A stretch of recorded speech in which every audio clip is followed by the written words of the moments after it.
आज का है क्लास रेस्पायरेशन।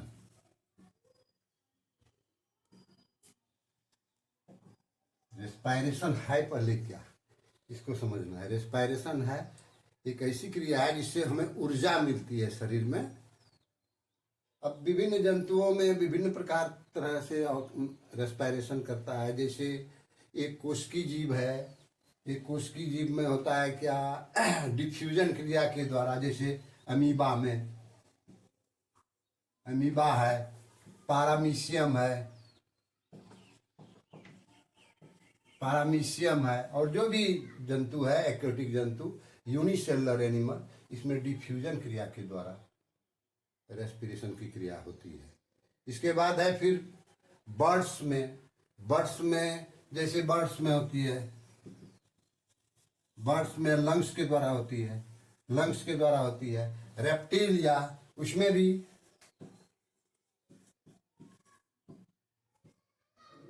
रेप्टिलिया में भी लंग्स के द्वारा ही ये क्रिया संपन्न होती है। इसके बाद है इसके बाद है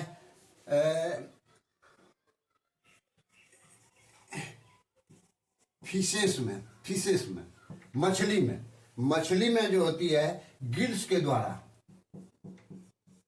गिल्स के द्वारा संपन्न होती है। इसमें होता है क्या कि पानी में जो है 4% ही ऑक्सीजन घुला हुआ है और हवा में 21% हवा में है। तो हम लोग जो जैसे लेते हैं हवा से 21% लेते हैं, इसलिए नॉर्मली सांस लेते हैं।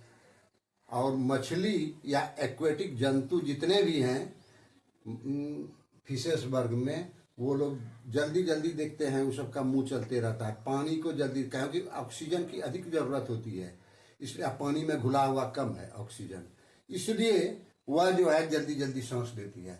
अब इसके बाद हम लोगों को अब देखना है ह्यूमन में। ह्यूमन में कैसे होता है।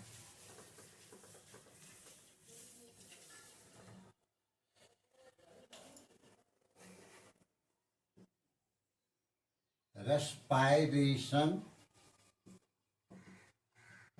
In man, respiration in man, इसमें है क्या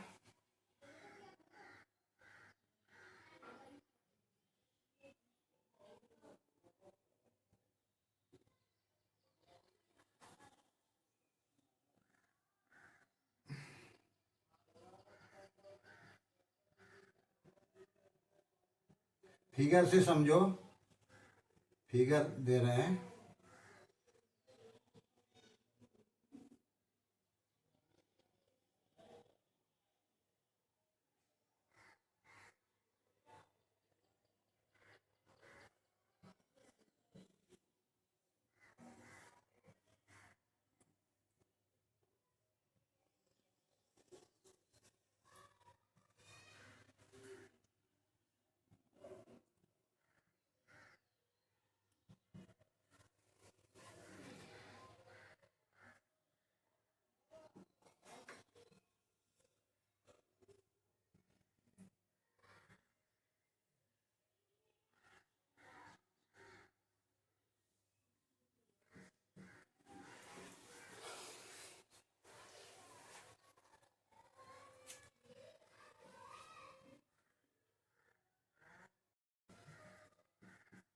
नॉस्ट्रिल, इस छिद्र को कहते हैं नॉस्ट्रिल, और इसके ठीक अंदर में नेजल पैसेज है, नेजल पैसेज। इसके बाद है यहां लैरिंग्स, लैरिंग्स, ये हुआ ट्रेकिया, ट्रेकिया हुआ। इसके बाद ये हो गया ब्रोंकी, ब्रोंकी, ये हो गया ब्रोंक्यूल्स, क्यूल्स, ये हो गया एल्वोलाई,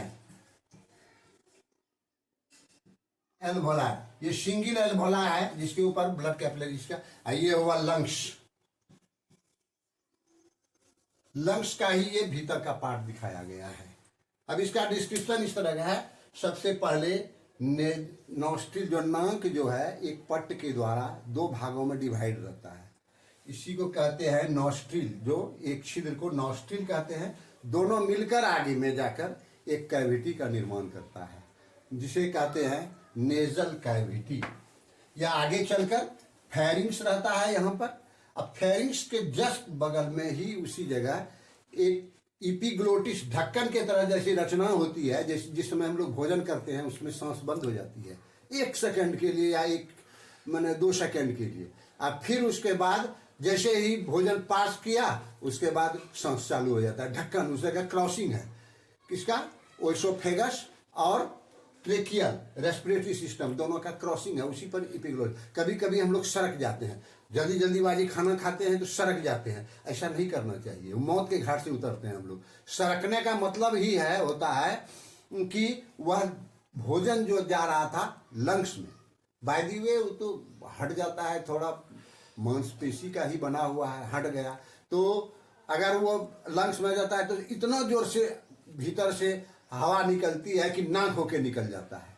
ऐसा गलती नहीं करना चाहिए। इसके बाद आगे में यही है, एक साउंड बॉक्स है, इसको साउंड बॉक्स भी कहते हैं, साउंड बॉक्स भी कहते हैं या लैरिंग्स भी कहते हैं। लैरिंग्स ही नाम है इसके। या आगे ठीक आगे बढ़कर बनाता है एक ट्रेकिया, ट्रेकिया का निर्माण करता है। ये ट्रेकिया जो है इसमें लगभग 16 से 17 छल्ला रहता है।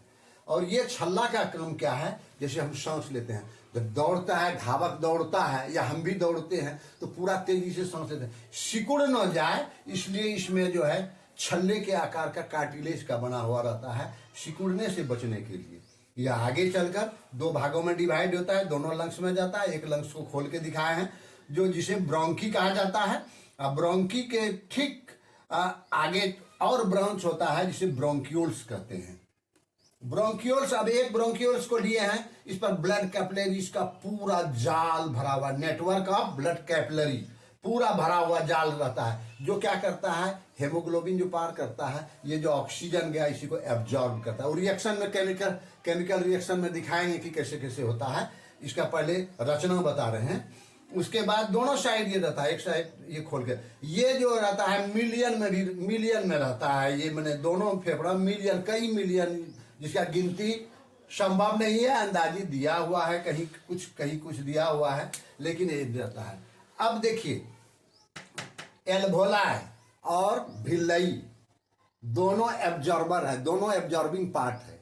अब इसमें हम लोग गलती करते हैं, लड़का लोग भी गलती करता है कि what is difference between alveoli and villi. दोनों एब्जॉर्बर है, एक है रेस्पिरेटरी सिस्टम से जुड़ा हुआ और एक है डाइजेस्टिव सिस्टम से जुड़ा हुआ। उसमें भी छोटी आंत में जो स्मॉल इंटेस्टाइन में पूरा जाल के तरफ फैला हुआ रहता है, उसमें 750 मिलियन की कितना रहता है तो हम भी नहीं बता सकते हैं, मैंने अनुमानित आंकड़ा दिया हुआ है 750, किसी में 800।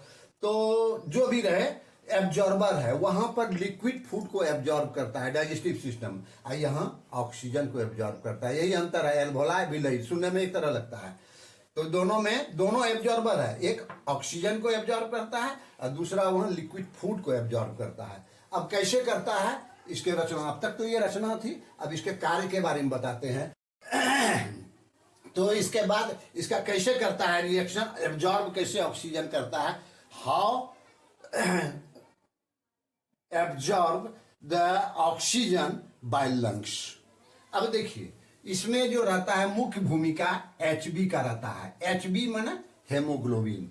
हेमोग्लोबिन ऑक्सीजन जो हम लिए यहां से सांस जैसे लिए, ये ऑक्सीजन से रिएक्ट किया, एब्जॉर्ब किया ये ऑक्सीजन को, अब बनाया क्या, HbO2 oxy haemoglobin, oxy haemoglobin बनाया, यह ले गया शरीर में और सेल में ले जा गया। सेल में ले जाने के बाद क्या होता है, सेल में ले गया और वहां पर जो सेल में हम जो भोजन किए हैं वहां पर क्या होता है, ये लास्ट में बनता है C6H12O6। O6 ये भोजन है, ग्लूकोज है, क्या है, ग्लूकोज है। ग्लूकोज है, ये ग्लूकोज है। अब ये ऑक्सीजन जो है यही रिएक्शन करता है यहाँ पर प्लस O2, रिएक्शन करके CO2 बनाया प्लस H2O बनाया, वाटर वेपर जो हम लोग सांस में छोड़ते हैं। अब प्लस ATP,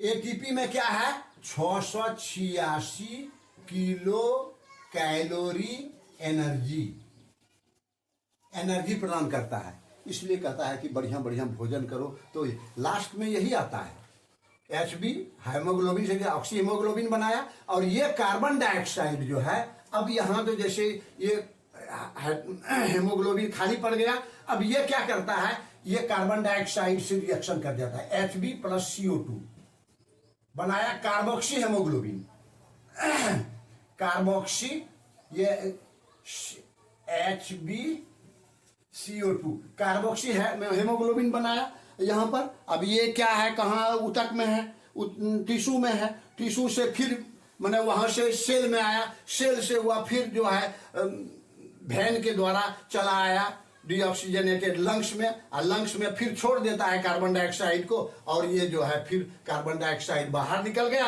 और फिर ऑक्सीजन को लेके चला। ये क्रियाएं इस तरह चलती रहती है। अब मैकेनिज्म के बारे में बताते हैं, इसका मैकेनिज्म क्या है। अब देखिए कैसे होता है। अब नीचे इसके नीचे डायफ्राम रहता है, इसके नीचे जस्ट नीचे डायफ्राम रहता है। जस्ट हम सांस लेते हैं तो ये रिब सब फूलता है, ये फूलता है, और ये डायफ्राम जो है नीचे चला आता है, क्योंकि ये है इसके नीचे एब्डोमिनल कैविटी रहता है, ये है थैरोसिक कैविटी, ये है। तो जैसे नीचे जाएगा, फिर जब सांस छोड़ते हैं तो ये फेफड़ा जो है सिकुड़ेगा, तो सिकुड़ने पर इसका आयतन घटता है, इसको कहते हैं टाइडल आयतन, टाइडल वॉल्यूम, इसको कहते हैं टाइडल वॉल्यूम। और जब फैलता है इसमें 500 ml ही हवा एक बार में अटता है इसमें। तो छोड़ने पर लंग सिकुड़ता है तो डायफ्राम ऊपर आ जाता है और रिब के सिकुड़ता है, और जब सांस लेते हैं लंबी लंबी सांस तो यह जो है फैलता है और नीचे जाता है। इस तरह यह क्रिया चलते रहती है, और लगातार रेस्पिरेशन मनुष्य में होते रहता है। इस तरह खून भी मैंने वहाँ भी एनर्जी प्राप्त होती है। तो भोजन का मतलब ही था एनर्जी प्राप्त करना, जो रेस्पिरेशन से